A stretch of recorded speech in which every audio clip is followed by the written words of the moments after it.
welcome back to the Citytilidie. Hope you're all staying safe and well. I'm part 3 of our look at his time at City, ILKAY, Gundogan, of course, his time at Manchester City. So 7 seasons. We got up to the last season. We got a lot to get through. It was quite a successful one, wasn't it, for City and Gundo this last season. So we're going to have a look at part 3. We've got into April, so not too long left, but a lot of big games to come, of course. So please join me for that. If you are new to the channel, please push that subscribe button. Push those bell notifications. All these videos are coming out. Everything's City, of course, past, present, specials like this, everything. So please join me. And of course, if you love Gundo, if you love City, if you like my attempts at doing this little look back, please give us a thumbs up as well. It'd be much appreciated. Right, we're going to go into April. Of course, Barca are sniffing around old Gundo, despite no hint, of course, of signing a new contract at the moment. He's getting on with his captain's duties. As the pressure ramps up on the team as we get to the well, it's not a bitter end, is it? But we get to the end of the season. As City bounced Bayern out of the Champions League 4-1 over 2 legs. It was Gundo's shot that was handballed in the Alliance Arena that gave City a chance from the spot. It was missed, but City battled out a draw as Gundo led us to another Champions League semi-final, and he bettered this captain in the side that won the FA Cup semi-final against Sheffield United, and the hunt for 3 trophies became just a step nearer when we beat Arsenal 4-1 at the Etihad on the 26th of April. Struggling Leeds felt the Gundo effect on the 7th of May as he scored both in a 2-1 City win. The first from just inside the box as he drove home Mara's pass. I'll give that, I've been rating his goals, 7.5 out of 10 for that one. And the second, again, teed up by Mahrez, ILKAY on the edge of the box, shoots into the corner for 2-0. But he had a chance. He did have a chance, of course. What rating for that one? Give that 8 out of 10. He had a chance for his first ever hat-trick, but missed a penalty as his 12-yard strike struck the post. Keeper might have got something on it, I'm not too sure. But anyway, it didn't go in. He didn't get his hat-trick, which would have been the first and only hat-trick that he ever scored for us. The win, of course, secured our 10th league win in a row. After a steady performance at the Bernabeu in a creditable 1-1 draw against Real Madrid, ILKAY stepped up a gear to put City on the brink of the title with a win at Goodison 3-0 on the 14th of May in his 300th appearance. Guardiola was effusive in his praise of the midfielder after the game, saying ILKAY shows again and again the quality, his importance and his commitment to all of us and the club. Not just scoring goals, but as his momentum, because against Leeds he was a player, and today, again, he can do everything and he does it well. His superb course back to goal, right-footed flip put City 1-0 up on 37 minutes. My rating for that one has to be 10 out of 10. And on 51 minutes with Marc as a decoy, he put a free kick up and over the wall to beat Pickford to make it 3-0. Well, I'll go 9.5 out of 10 for that one. He never quite accomplished those knee slides, or did he, in his 7 seasons with us? He tried another one, not very effective. He kept City ticking in a glorious 4-0 second leg semi-final win over Real Madrid to reach another Champions League final. That will be his 3rd in his career. Would it be 3rd time lucky? Well, no spoiler alerts here. 21st of May with the title won. He was an unused sub in a final home game, the 1-0 win over Chelsea, but he was there, of course, back on the pitch in his kit to lift the 5th Premier Trophy in 6 years. ILKAY Gundogan said winning a 3rd straight Premier League title and a 5th crown overall ranks as one of the most memorable moments of his illustrious Manchester City career. I think he might have one more to come. He started in a 1-1 draw at Brighton, or 2 more, but was an unused sub in the defeat at Brentford, which concluded our league season. On to the second leg of the treble, the FA Cup final on the 3rd of June 2023. The Manchester Evening News summed him up as a clutch player. That's a good thing, apparently, with his superbly taken goals. A man of the moment, I think it means. He's got Johnny on the spot, if you like. There's only one place to begin, and that's with Gundogan's astonishing strike to give us the perfect start. Our captain's sensational volley was clocked at 12.91 seconds, making it the fastest goal in FA Cup final history. It beats a previous record held by Everton's Louis Saha, who scored after just 25 seconds, an age, in the 2009 final against Chelsea. Gundo's opener was also faster than City's quicker ever goal in the Premier League, scored by Jesus Navas after 13.76 seconds in a 6-0 victory over Tottenham back in 2013. My rating for this goal in the final, FA Cup final, it's got to be 10 out of 10, hasn't it? His second volley meant he became the first player to score twice from outside the box in a single FA Cup final since 19 1963. He didn't quite connect perfectly, I don't think, which was a good thing. I think if he had, it might have hit somebody, but it was good enough. I'll give that one 8 out of 10. Kevin De Bruyne on that special first goal said, it's incredible the way he hits the ball. It went in perfectly. You can't train on a lot of these things. The ball came in front of him and he smashed it. He's been incredible in the 7 years he's been here anyway, but in the big moments he steps up. He isn't afraid and he scores great goals.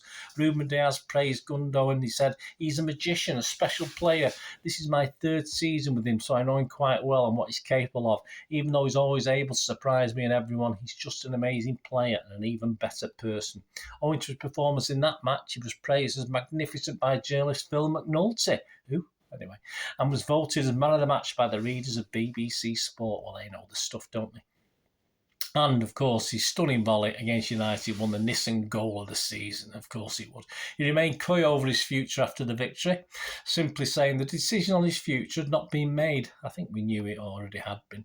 On 10th of June, he won his first Champions League title after a 1-0 victory over Inter Milan in the final, becoming the first captain of the club to lift the European Cup. By whatever it was known, or name it was known. In a tough midfield battle, his hard work was probably key in helping quell Inter's midfield, though it meant he didn't get too far forward to help out the attack. 51 appearances overall that season, 11 goals. On the 26th of June, of course, City announced the departure of Gundogan. Not a surprise to me. Was it a surprise to you? Probably not, after 7 years. Cheeky Bergerston paid tribute. He said, ILKAY has been a wonderful servant for City and he leaves our club on a very special high, having captained us to a historic treble. He has played a huge part in the success that we have enjoyed in recent seasons, and ILKAY's intelligence, leadership and commitment to the club, both on and off the field, have been an inspiration to everyone. ILKAY has truly cemented his place in the history of Manchester City, and we all wish him well in the next chapter of his career, and he leaves us knowing that will always be welcomed at this football club. Journo Henry Winter wrote, he's brought intelligence, he's brought composure, he's brought dignity to City and to English football. There has been a class about him. You can just imagine him turning up at training in the morning and being instantly polite with everyone he comes across. Something like this is a sign of respect to all the people you work with. He has represented himself and the club in a fantastic way. I don't know him personally, but my colleagues who have interviewed him to a person all say what an intelligent, likeable individual he is. And I can't imagine there will be too many fans of other clubs who would have a bad word to say about him. He doesn't dive, he doesn't moan, he's always communicated with officials in a civilised way, and he has delivered in the biggest moments. I would have loved to have seen him win a PFA award as a sign of their enormous respect which he has been held in this country. You could write a book on Pep's key individual signings, and ILKAY has got to be up there. The joy of Pep is not that only does he sign well, but he makes good players even better. You just see the players. Is he Pep's best signing? That's a tough one. But I would say as a leader, as an influence on the pitch, as someone who scores goals in the biggest moments of the season, he's absolutely got to be up there with Pep's finest signings. He just seems to be ready for the big moments. He always sets the tone for everyone. He seems to say these are the moments that we're going to be judged on, and the moments memories are made and legacies are built, and that's when he stands tallest. Chairman Khaldoon Al-Mubarak said in June 2023, ILKAY has been tremendous, absolutely tremendous. To be the captain of this club in this historic treble-lifting Premier League first, FA Cup, then Champions League, he will go down in folklore of Manchester City forever. The first signing of Pep to Manchester City, I remember him when he came in, I was thinking he's a captain, and he's a representation of this club in terms of hard work, commitment, always humbleness, winning mentality, and when you need him in the big games, he's always there. Gundo said, for me, it's been a total privilege and pleasure to be part of Manchester City for the last 7 years. Gundo reflected, Manchester has been my home and I have felt part of a very special family at City. I have been lucky to have experienced so many unforgettable moments in my time here, and to have been captain for this extra special season has been the greatest experience of my career. First, I'd like to thank Pep. To have been able to play under and learn from him for so long has been something I will never forget. I would also like to thank my teammates, past and present, who have all played such a special part in making my time here so amazing. Finally, I'd like to thank the incredible City fans. They have supported me from the moment I arrived, and I owe them all so much for their support. This club made me realise all my dreams, and I'll forever be thankful for this opportunity. I will carry City always in my heart. Once a blue, always a blue. His City stats, yeah, he played 304 times for City during his 7 seasons. In total, that meant 21,154 minutes on the pitch from 234 starts. That comprised 188 Premier Leagues, 67 in the Champions League, 24 in the FA Cup, 21 in the League Cup, and 4 Community Shields. Gundo scored 60 goals. Deployed in a number of roles by Pep, the goals came in ebbs and flows. In total, he had 465 shots for the Blues. Gundo clocked 37 assists for City, according to Opta. That figure comes from a total of 396 chances created. Trophies, well, we should be proud. Premier League 5 in 7 seasons, supplemented by 4 League Cups, 2 FA Cups, 2 Community Shields, and of course the famous Champions League win. But for all of the 32-year-old's achievements on the pitch, he's also endeavoured to use his platform to make a difference away from the field, whether he's supporting businesses affected by the onset of COVID-19 pandemic or donating meals to those in need during Ramadan. His work off the field was outstanding.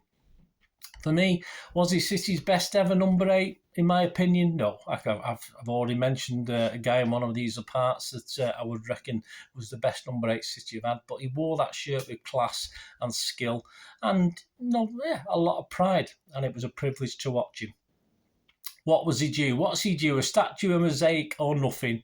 Well, you can forget nothing. Definitely a mosaic. A statue might be pushing it a bit because we're getting too many legends these days, aren't we? But for me, definitely a mosaic.